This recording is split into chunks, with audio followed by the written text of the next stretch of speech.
Hello and welcome to the Bentway's Digital and as Public Space Field Guide launch and collective sense-making event.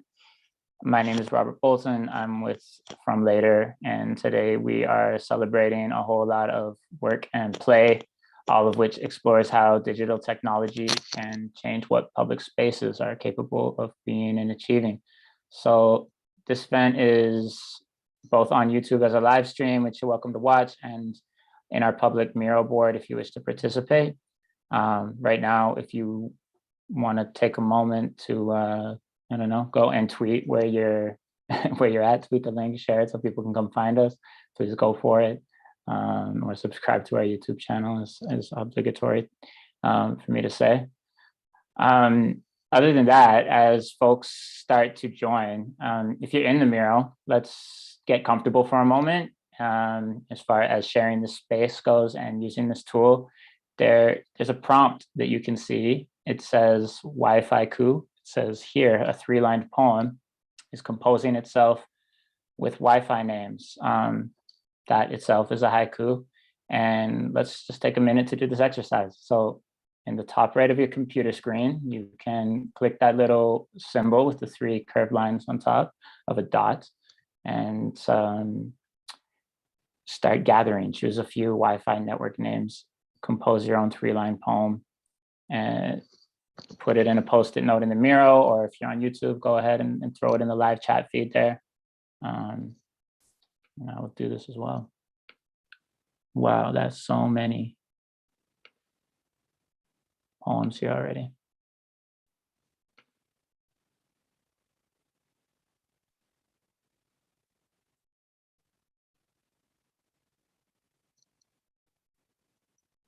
Mine says Carpe Diem, chocolate milk, grown up AF, Honda 5G, tell my Wi-Fi I love her. It's the delineation got messed up on my. Just could read a few other ones here. Bella Billy Bell 005, it's amazing. A remediant smart RG, a real one, carry, tell, to home. Bill Nye, the gardening grove, Cutie in heaven, zucchini, Coco Doobie slow. You're all great at this. Beautiful lyrical poetry. Easy Street Express, Rotson, Studios 24, The Big Grabowski, Hidden Network, COT Business Visitor, Hidden Network. That feels like a Gary Ng original. Maybe Evalda's. Great, thank you all. As more people are coming in, we're just composing haikus from our Wi-Fi networks, and we encourage you to join in. Feel free to either post it into YouTube or add it to the Miro board, whichever is more comfortable for you. I appreciate all the diverse use of literary devices here.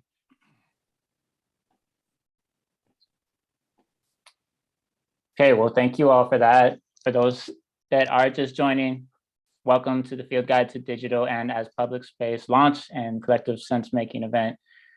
We're celebrating this release of this field guide where you have to do the work of constructing the field guide for yourself. We're here continuing to draw connections tonight that might help us understand and create public spaces in digital times. Again, you're welcome to simply watch on YouTube. You can respond in the comments at any time. Even better, join us in the shared Miro and add your thoughts and ideas, move stuff around, do your thing in there. And yeah, thank you all so much for being here and for being a part of it. The Digital and as Public Space initiative is about the creation of shared and inclusive public space. So as we meet here today, virtually and geographically distributed, we would like to acknowledge the lands which we each call home and the important relationship between people and place. So if you'd like to right now, please feel free to acknowledge the land where you're currently at or where you're from in whatever way is comfortable for you. Either do it on a post-it note somewhere on the Miro, add it to the YouTube chat stream. That could be, as simple as just repping your city on a sticky note, or quietly taking a second to yourself to recognize the land you're on, its history, and your relationship to it. On behalf of the Bentway and From Later, we would like to acknowledge that our work takes place on the treaty lands of the Mississaugas of the Credit and the traditional territory of the Huron-Wendat, the Haudenosaunee, the Métis, and many other Indigenous nations. Toronto, the place in the water where the trees are standing, is now home to many diverse Indigenous people. We recognize them as the past, present, and future caretakers of this land. We would like to pay our respects to all who have gathered and will continue to gather in this place. Also, as we meet here today in virtual space using digital tools, we must acknowledge the complex channels of our information ecosystem, stretching land, sea, and sky. We recognize the machinery of computing as a mineral technology, relying on elements extracted from the earth. Humbly, with reverence and gratitude, we acknowledge that there's a tremendous debt owed to the human and environmental sacrifices that allow our global network infrastructures. With that, I'd like to introduce our collaborator, Robert McKay, as he's the special projects lead at the Bentway, who will share some remarks about the Bentway and the impetus for this digital public space initiative. Robert. Yeah, cool. Thanks a lot. It's fantastic to see so much activity on the Miro. Welcome everyone on YouTube. And thanks everyone for joining for this conversation. Our partners on this initiative, our residents, creators, and from later from the From Later team, who have been amazing partners with us on this project. As Robert said, my name is Robert McKay. I'm the special projects lead at the Bentway, and I was the lead. I helped to shepherd this digital and as public space initiative forward, which yielded a number of projects. One of which being the field guide that we're here to celebrate, and we'll talk about a couple of the other streams as well that were in this initiative as part of this session. The Bentway is an independent charity and a non-for-profit that is fueled by strong partnerships and collaborations with creators, creative people, and the neighborhoods in which we operate. We're a 4 seasons public space and a year-round programming body that at the height of COVID, like many individuals and organizations, faced a series of existential questions around the importance of place-based organizations and the role of creative programming and event-based programs in times when we can't gather together and celebrate together. So we initiated this project that we call Digital and as Public Space, with the goals to understand how hybrid spaces, third spaces, and different sort of mixed realities were contributing to a new sort of digital shift, or a suite of interactions and operations that were shifting to online. I think what we set out to understand wasn't necessarily where we ended up. But I think the learnings from that moment in time and from this initiative will continue to impact our work as we move forward in different ways, even though the pandemic and COVID has continued to evolve, and we're continuing to experiment. Recognizing our own limits and knowledge gaps in looking at digital spaces, hybrid conditions, we were very excited to partner with From Later, the transdisciplinary team that focuses on understanding change and building out possible futures, and facilitating conversations like the one we're having tonight, and to really drive forward some of the questioning around what we were thinking. And I think what we'll discover tonight and what we're here to discuss is that not only as we start to think about public space, it's really a shift towards an understanding of what it means to be public, an understanding of publicness, and that fundamental element for public spaces, whether they exist in real life or online or in hybrid ways. And in the same way, a shift from not only an understanding of technologies, but to the techniques that we're using to access each other and share information and share experiences. So I'm very excited to participate and to see everyone here, and yeah, let's get the conversation going. Thanks, Robert. So yeah, we got involved with this initiative almost a year ago now with the Bentway. There's been 6 micro residencies as part of this. Residents are all here to join in on the conversation tonight. We built a game of chance designed to prompt new ways of creating and navigating and being in public space. And we documented all of that in the field guide, which is out now and that you can see spread out there on Miro. This field guide was designed by Nomadic Labs. Shout out to Louisa and Sharon. You really did such a beautiful, sensitive, attentive design. And I can't imagine this text sort of being more appropriately treated with graphics. So that can be downloaded as a PDF. It can be read in a linear form as you would read a PDF, but it can also be laid out as a kind of map that you can see here on a software canvas like Miro or print it out so that you can rearrange it, so that you can add to it, so that you can remix it. And the idea here is that we're not doing the typical field guide thing. We're not charting what already exists. We're sensing the potential of what could be. And we're doing that tonight too. So if you're in the Miro, get involved. Please don't be shy. If you're watching on YouTube, that's cool too. Relax and enjoy the show. When we began this project, we started with some guiding principles about how a study of tech and public space should be approached, and some hypotheses about the questions we wanted to pose. From Later, we're a foresight studio. Much of our work is about understanding what's changing in the world and creating shared materials that help us have more critical and imaginative discussions on what we can do with that, what's possible, where do we want to go.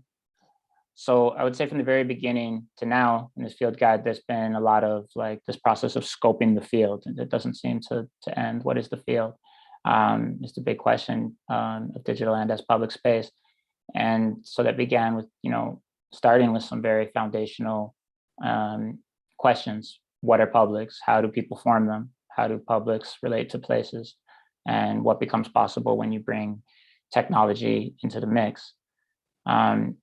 So framing a shared understanding was one of those first principles that you can see here. This is a list of principles that came from our colleague Udit Vera. He proposed them at the outset. Udit's here. So Udit, looking at some of the other principles that are in this list, when it comes to like selecting the platforms we would use on this project, can you tell us a bit about why it was critical to think about technology as community rather than just tools to get the job done? Sure. Hi, everybody. My name is Udit. Yeah, so when we think of digital technologies, I think we often have this kind of bias to think about technology as just products, or apps and devices. So thinking about technology as community was, to me, a sort of deliberate attempt to bring attention to the full range of human relationships that allow technologies to be. And I thought that was very important in the context of this project, where we were exploring publics and public spaces.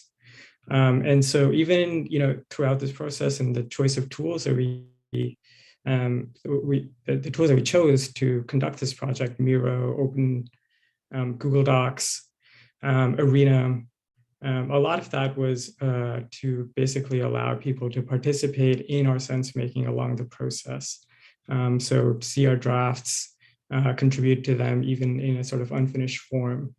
I think that's a really important part of creating the publics that we want to see.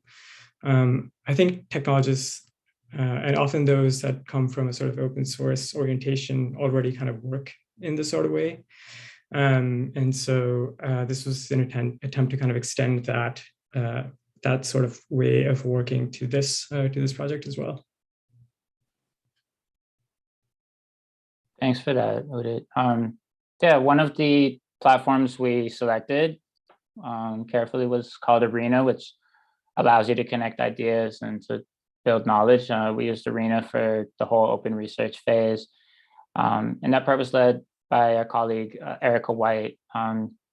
Erica, for people who are, viewing this and thinking about their own research projects and are maybe used to doing their creative research in a more private monastic context, how did it feel sort of working with the garage door open on Arena where others can see the research as you're going and you're drawing those connections?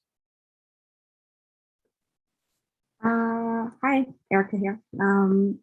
Yeah, I think it was really exciting to work with a tool like Arena, which, it fosters that kind of digital garden setting, but also truly allows for creating community and connection through research.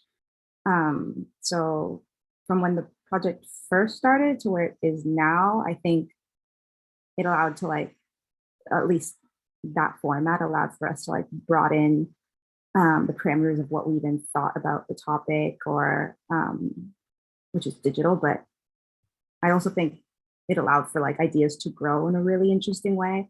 And you saw that directly through connecting and linking to or how this channel linked to other channels. But I guess what made it particularly vulnerable or serendipitous was that it's not exactly, I guess, working with the channel, it wasn't exactly what am I trying to say? It's just in a space where other people could see what you were doing. And so it really challenges your sense of control, I'd say, throughout the whole process of creative research. Mm-hmm. Yeah, interesting. It's voluntarily opening yourself to be watched as opposed to the more algorithmic surveillance that we're used to.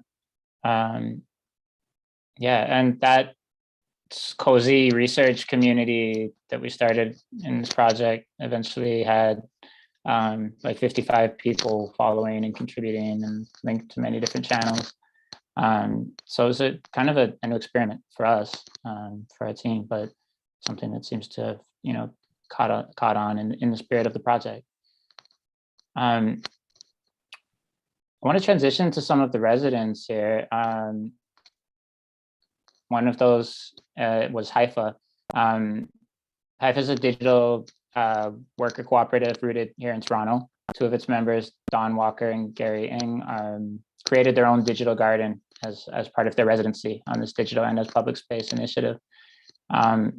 For just definition, a digital garden is a kind of free-form, unpolished, exploratory personal website where the creator of it is kind of doing what we're doing here, showing off work in progress. It often, I think, or at least sometimes, can be an aesthetic callback to older days of the web and sort of the GeoCities aesthetic. But yeah, Gary and Don, you two use the digital garden technique to document your research, but also as a matter of praxis, you built the model of a digital garden kit, a sort of kit, if you want to, however you want to call that, and made it available for anyone else to use. So let's start with Gary. How did that go? Hey, Gary here. Yeah, so I think it went as a very interesting experiment for us as Haifa. I'd say that this is, at least for myself, the first foray into thinking about digital gardens.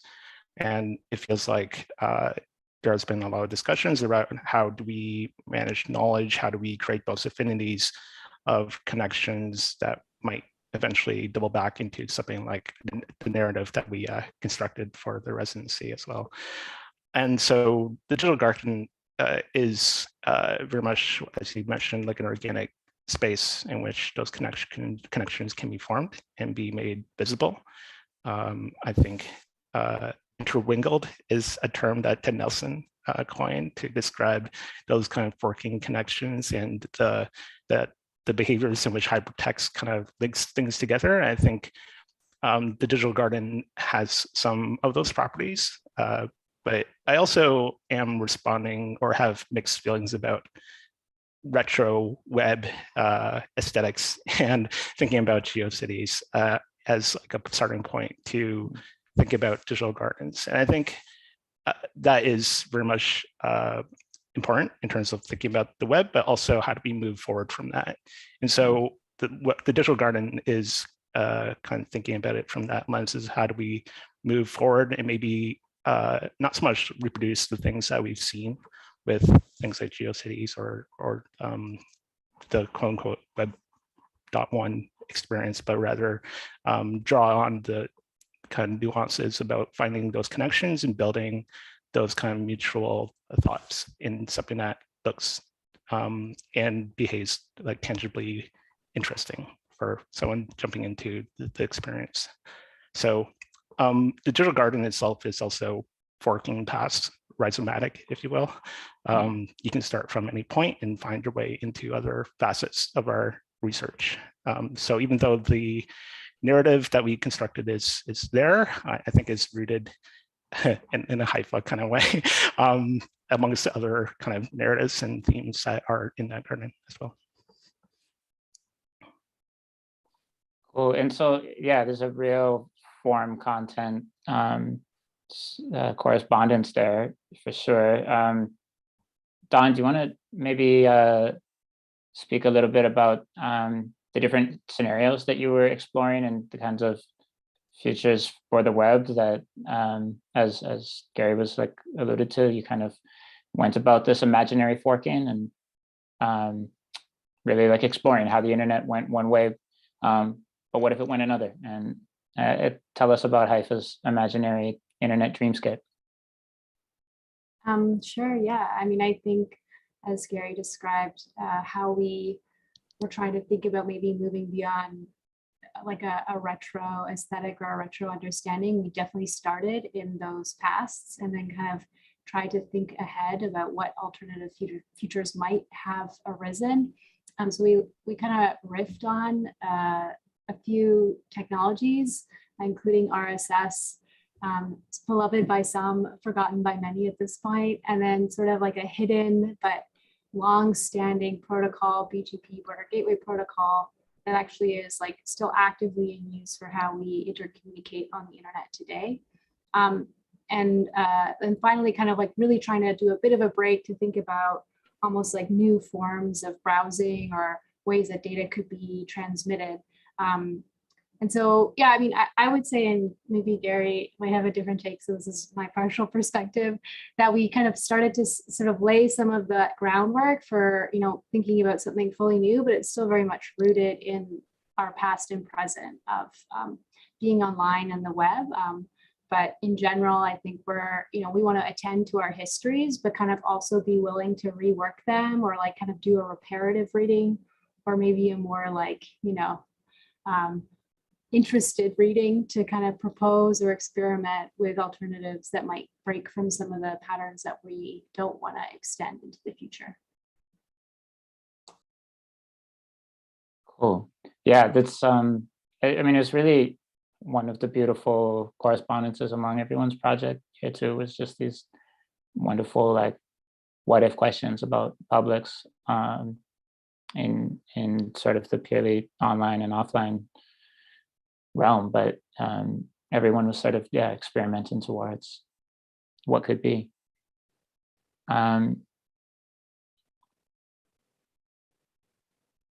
Let's jump into some of the definitions and stuff. Valdez, so Valdez Stones is here. Valdez,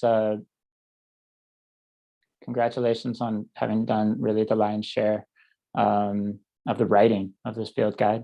I wanted to hear from you a little bit about some of those fundamental pieces, like how you went about definitions, what are publics, and to start, actually. Hey, everyone, Valdez, huge question. I would say, I think the way that we start doing a lot of this stuff often begins from a place of trying to estrange some of these concepts, like from the get-go. So I think instead of sort of defaulting to an understanding of what a public is, or what a public sphere is, or what a, you know, public opinion does, we kind of wanted to estrange that concept so that you can kind of come back to it with new eyes. And that kind of gives, I think, the field guide a bit of like a strange read, because it's kind of meant to be a little off-putting. It's meant to kind of like try to shake your assumptions as to sort of what these things do. And I think that's important because when something like digital technologies come along and kind of start reshaping in a sort of co-creative process with like people themselves, start reshaping what the possibilities for publics are, it's like helpful to kind of go back and reassess some of those fundamentals. And so sort of, I think where we started this project from was trying to think through like a very big question, or at least trying to reframe the question of like what a public is by switching it from like a product to like a process. So trying to think through how publics are actually made through the interactions of people, places, protocols, like all these different ways that people are put into relation to one another and start kind of fundamentally doing different things on that basis.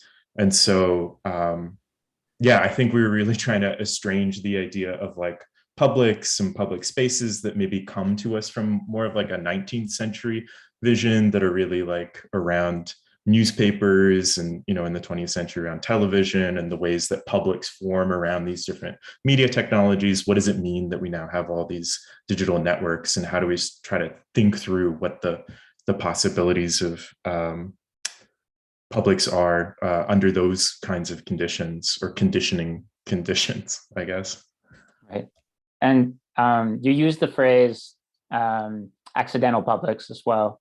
And yeah, you want to get into a little bit about the notion of accidental publics, and I mean how that also sort of upsets like what we're used to in thinking about public space, but more about what it is to be in public. Yeah, so I guess often when the topic of like online public space comes along, people think of like the so-called like new digital public squares and things like that, like Facebook, Twitter, all the kind of platforms. I mean, if you're in other parts of the world, like I don't know, there's other networks as well, but those networks are kind of like structured around a particular set of incentives. And so they create a certain kind of publicness, but they're not like designed consciously to create a public. They're not kind of designed to facilitate like any kind of deliberative, like public generating reason or something like that. They're not designed for those kinds of conversations. And so we're trying to think through the angle of like, okay, these things exist. They're not really public spheres. They're controlled by private corporations that have incentives to kind of keep your attention engaged in particular ways. So they're not really sort of what we would think of as like traditional public spaces. At the same time, they're clearly sort of fostering the conditions for like a new way of being public. And one of the ways that we were thinking about that was just like through the way that it kind of really is this like collective, almost like emotional catharsis or some, or emotional cascade of ways that like basically all of these digital platforms, networks enable us to kind of interact with one another and sense the world in ways that allow us to share our emotions. And so it kind of accidentally, I think, this is what I found interesting, reveals to us that our emotions are collectively shaped. Like they're not private the way that maybe 19th century visions of publics kind of tried to separate out, you know, reason and emotion. I feel like with contemporary networks, we kind of accidentally have realized that we're all engaged emotionally with one another and sort of co-shaping those things. And so that was kind of a term that came out of thinking about these big kind of corporate platforms on which a lot of seeming publicness occurs, but again, kind of in an accidental way. I would also add that like the other way that kind of offshoot was just that we started thinking, okay, what does it mean to design those things more consciously? And we were kind of thinking around one of the residence projects, Nathan and Luke, who did this. I don't know actually if Nathan can speak at the moment, but I can also describe it if that's not possible. Go ahead, and Nathan, feel free to jump in if you are available. He's dialing in from somewhere on the go. But this is obviously my interpretation, so I can't speak for that project, but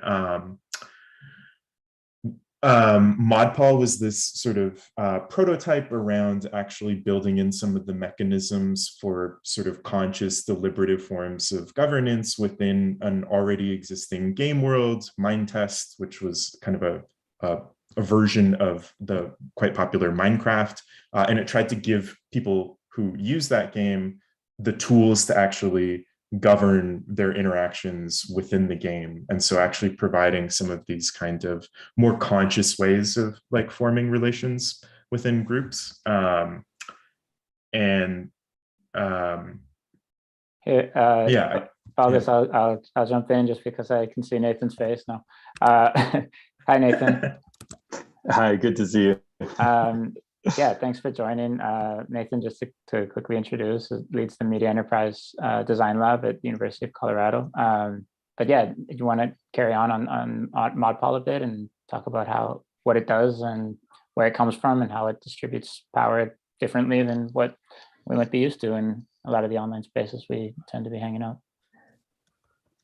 Yeah, so this project came out of, and first of all, thank you for the chance to be here. This is, it's an awesome group of people. It's been such a pleasure to be part of it. This project came out of some research I've been doing for a while back around this idea that I've come to call implicit feudalism, which is a kind of logic of online spaces where they're designed not necessarily because people want to be feudalistic in any way, want to have lords and serfs and whatever, but that the technical designs are based on an assumption that every community has like an admin or moderator with infinite power. And it was just striking me more and more how this kind of pattern really was divergent from both like how people tend to naturally organize when they're having a picnic in an open space, and how do we make decisions about whether to go in because it's raining, or more conventional kind of offline civic groups. So an example that really struck me at the time was my mother's garden club, which was organized with a kind of democratic structure, very familiar, boring, like elected board and so forth, that you just almost never see in online spaces. So I've been involved in a group called the Meta Governance Project that's been developing a variety of proposals and tools to address this. And for this project, I've been working on this game mod to try to bring the a kind of more diverse palette of governance options to this game. As you mentioned, the Mindtest, which is an open source Minecraft clone. It's written in a language called Lua, which is a widely used kind of extension language. So the core code that we're developing can actually be applied in a number of other spaces. So World of Warcraft uses this language, a bunch of other games and other kinds of platforms. And in the process of designing it, we tried out a few and have, we're still in the process of finishing our first version. So it took longer than we expected. It's been really interesting. A lot of interesting problems have come up along the way, but a couple of choices we've made. For instance, rather than vesting power in individuals, which is the norm, we vest power in groups. So all power occurs at a group level. You can still create like an individual moderator by essentially creating a one-person group and assigning power from one group into that group. But it takes a little extra work. The default, rather than being individual kind of dictatorial feudal power, the default is group power. Another feature that we've been exploring is this kind of nested relationship among groups. This ability, as I alluded to earlier, to kind of defer powers to different kinds of groups. And the fundamental idea, though, is to create an open space. So we're defining not so much a particular way of making decisions or governing groups in these online spaces, but actually creating a platform that allows people to build modules that they can put into it. And so the goal is to create a kind of ecosystem of governance tools that people build, to the point that maybe someday we would have an app store of different kind of governance processes that groups could adopt as they see fit. And so, right now, one of the big challenges, the reason it's taken longer, is to make sure to design the platform in a way where we really have we're building something as expressive as possible that can really capture as diverse a range of governance possibilities as people can imagine. And that turns out to be challenging, but it's also not insurmountable. And I think when we have these kinds of examples in place, it helps us realize all the more how kind of strange the governance norms are that we've come to accept as normal. Yeah, that's yeah, thank you for that. And that the way of doing it in, as intentional design is one approach that we were looking at here, and another was sort of through subverting some of the existing platforms, occupying them in different ways, or reappropriating them. I know Rod was here moments ago but had to leave, but his project was about new rituals, and that was one way. But this notion of using existing technologies and exploring them with different types of techniques was something else that we kind of did throughout in many different ways. And Robert alluded to this a little bit earlier, this idea of though we went into this thinking it's about technologies, it ends up being a lot about techniques, how we use them. Valdez, you captured some of this really well in the field guide itself. And it was a piece of the project that came up really early and stuck really well. Do you want to talk a little bit about the sections about techniques and not technologies, and we can talk a little bit about the different types of techniques that we've used to think about creating, noticing, understanding public space in different ways? Sure. It's kind of funny because I remember like bringing up just that phrase, like, oh, it's about technique, not technology. And that it seemed to be enough to start catalyzing like a bunch of like thinking in the different ways that like specifically like directions ended up taking, which was the I don't know how you want to describe it, but the app urban scale game that was developed like over the course of this project, that was kind of like a bunch of different almost like techniques for sensing and experiencing and making public spaces. So it's funny that like it kind of almost like works on its own in some ways. It doesn't need that much description. But the thing I will add is that I guess techniques, not technologies, was just a way to get away from the idea of technology being this kind of monolithic, inevitable force that ends up determining the conditions under which we can act. I think when you try to shift the frame to like a wider angle of technique, it kind of links it back to questions of like craft, it links it to bodies, it links it to like social forces, and it kind of tries to see all of those again, like in a process that takes shape over time, that kind of forms, in the interaction between these different things. And so there's nothing inevitable about the rise of like digital tech. Like I think we kind of started this project asking the question of like, how does digital tech transform public space? But it's really like a question of like, what are the techniques that we use to kind of shape public space in new ways? So it was kind of like shifting away from being a kind of passive, like, our form is being shaped by this thing outside of us, to taking a more active role of like, what can we do with this that we're not quite doing just yet? How do we sense like what is possible to do with these things? And so those are just kind of some of the questions that we kind of ended up dropping here. And I know it links to Rod's project, and I think it links to the Directions project quite well too. Yeah, so Directions to Nowhere was Directions to Nowhere in particular, which is, it lives at directionstonowhere.com. This, yeah, as Valdez put it, a urban scale game.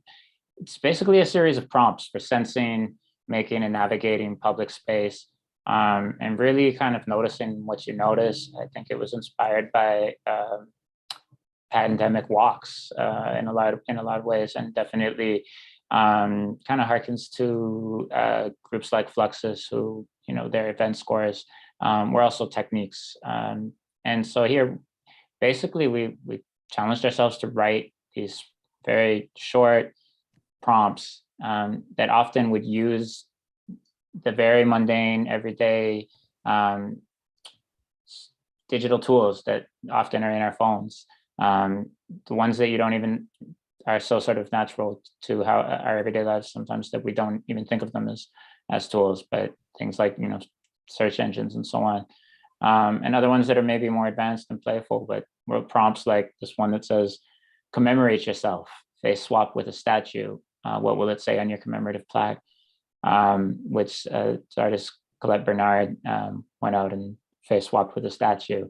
But it also prompted a lot of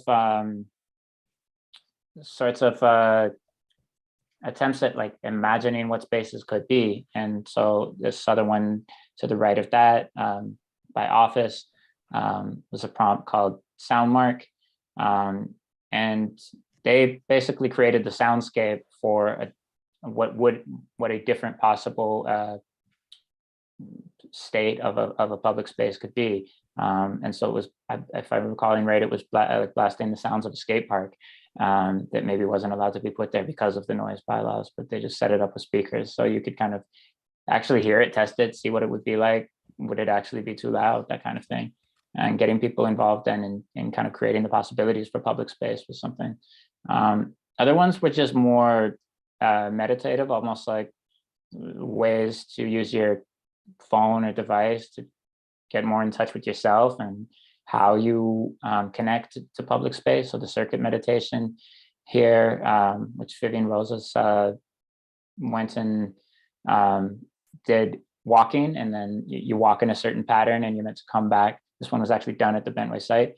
Vivian came back the next day and did it on roller skates. So that was the way that this prompt was then exaggerated as far as the prompt goes.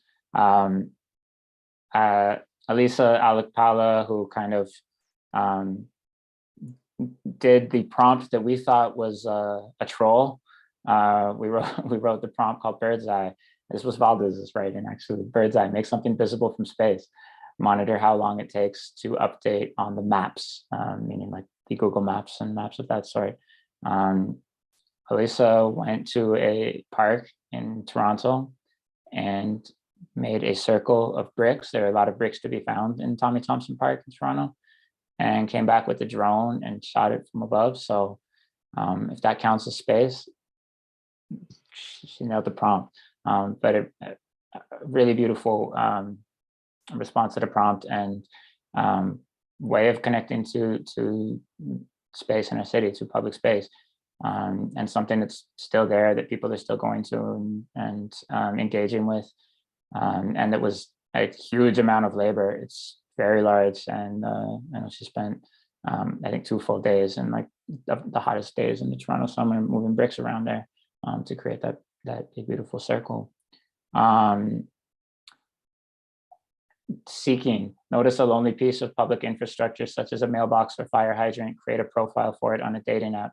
This was the first prompt that was written.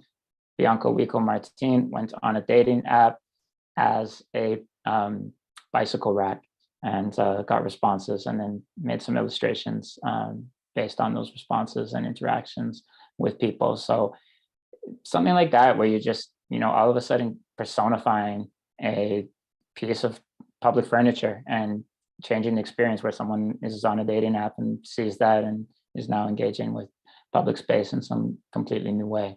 So those are just some of the examples on Directions to Nowhere and some of the responses that happened. But it's this really fun way of kind of hopefully stimulating people to notice things and engage more deeply with space, with the spaces in their surroundings that can be used anywhere in the world, and has this way of creating these new socio-poetic moments through technology.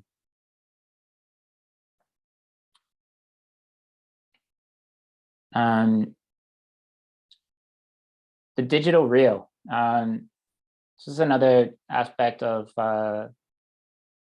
this whole project, was the challenge of talking about what we're talking about. We have this sort of clunky digital and as public space title from the very beginning. The question of like, are these things actually different? Is it useful? Sometimes it is to talk about online, offline, maybe, but sometimes that distinction is trivial. And so the phrase digital real was one that also came up early in the project that we just started to use. And, it's something that could be shortened maybe just to real. But Valdez, I feel like you have opinions on this. Do you want to talk about the distinction or lack thereof between digital and real, and why the phrase digital real was useful? Yeah.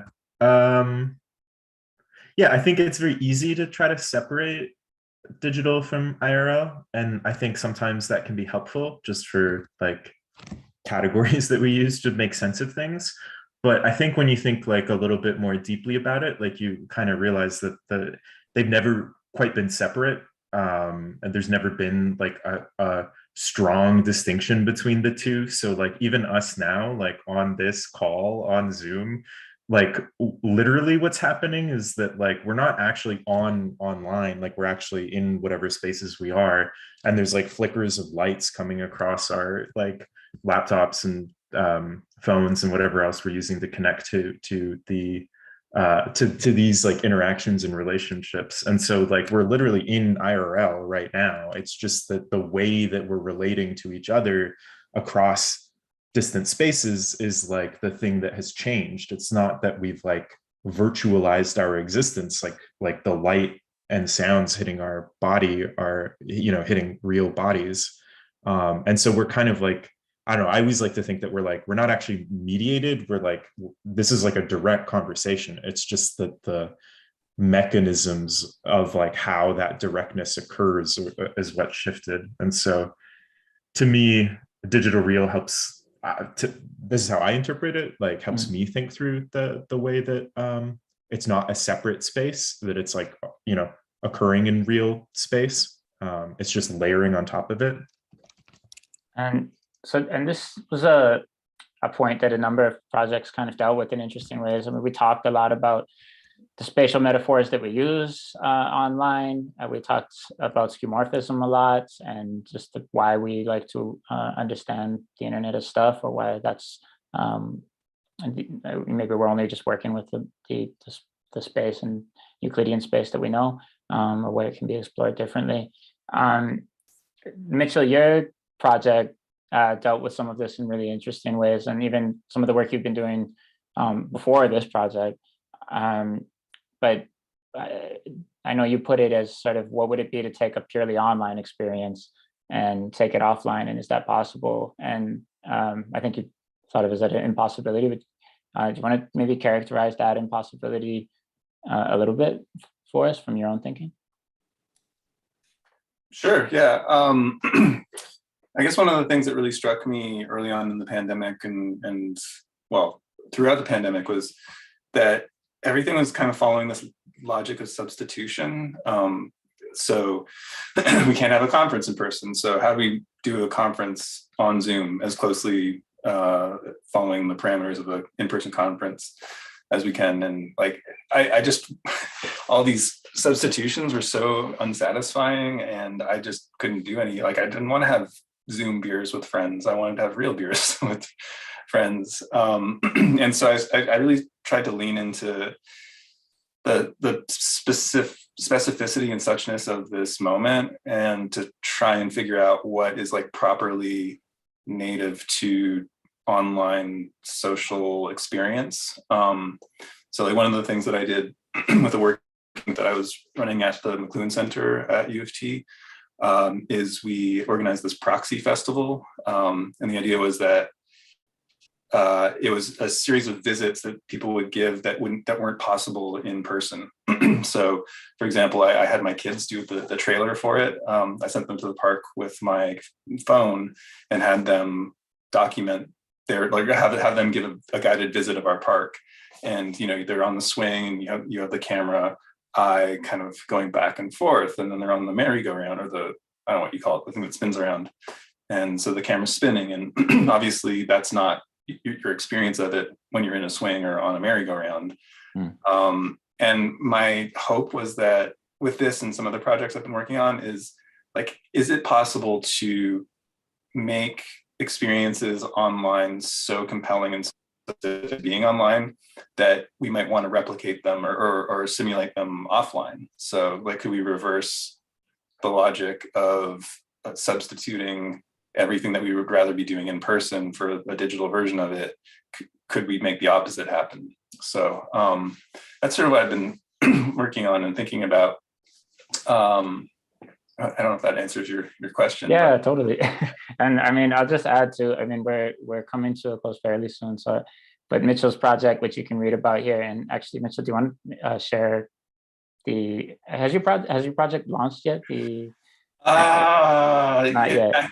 No, I'm gonna say not quite yet, because I'm trying to gather a few more. So the project that I was working on in the context of the residency was, so when the residency was ongoing, what was going on, it was right at the moment when all of that NFT hype was happening. And that was another instance of, I was just trying to figure out, like, why do we need to import speculation and scarcity to a digital economy? Like, it doesn't have to work. Like, that's not how a digital economy necessarily has to work, because so for NFTs, like, you have to create a condition of scarcity, but it's not even a scarcity of an object, it's a scarcity of the certificates that denote ownership of an object that doesn't even really exist. So what I've been working on with a couple of collaborators is this platform that's it's called Unique, like as in not unique, where we're going to be publishing projects that are trying to figure out, like, the parameters of the project are like, we're trying to understand what is a digital object. Like, can you have a digital object? Which is kind of a counterintuitive idea. Like, a digital object, since it's infinitely copyable, it seems like it doesn't have any objecthood, but of course it does. It is variable states of electrons on a circuit. So the first iteration of this project, what we've done is, you can claim your own unique work of art, but every work of art is the same image. It's Fra Angelico's Annunciation. But every time somebody claims one of the pixels will change color and move. So every image claimed is technically different from every other image claimed. But the thing is, once you download your encrypted file and decrypt it, you now have a digital object that doesn't exist anywhere else in the world. But if you back up your computer, or if you email the file to a friend, you've made a copy of it, and so now it's no longer unique. So, but the thing is, there's also a series, like, it's an addition, almost an infinite addition, because of all the permutations. So it doesn't really have much value in the first place. So it's just kind of this puzzle of, are there digital objects? Can they be rare? Can we trade them, share them? What creates value? So we're working on a few different ideas for these additions that their value is in that they're kind of probes for understanding digital economies and, like, the ontology of what a digital object is or could be. But mostly, I think we're interested in just figuring out other ways of sharing and claiming and circulating ideas and objects that don't replicate capitalist logic of economies imported into online spaces, because it doesn't have to be that way. So that's what we've been up to. Yeah, and yeah, I mean, I love this question of just and even kind of extension of public and public space to even be asking, like, do we even really want to import that notion of a public space as an import an economy to the online world? And what is the point of sort of mimicking scarcity the way we do file tabs or these other aspects of our physical environment when there are these different conditions there? Yeah, thanks for that, Mitchell. And also on this topic, Rick and Sadi from the Foresight Studio, a lot of your work, which was kind of a documentation of just like 15 plus years of thinking about internet and physical space, basically, and intelligence online. But their work, if you get a chance to see in the field guide and in their own publication about it, Principia Cartographica, was like this very fluid grammar language, their own in the making shorthand kind of set of graphic notations, annotation styles, ways to indicate the behind the scenes workings of networked intelligence in physical spaces. So I'm really curious how you two think about whether these things are different. You obviously have to differentiate them at time, but also really through your work acknowledge that it's all one. And one of the principles was everything is media, and that included things like time and behavior as media. Man, there's a lot to jump off here. I just also want to just like thank everybody for putting all this together. It's actually quite impressive and really wonderful to be a part of.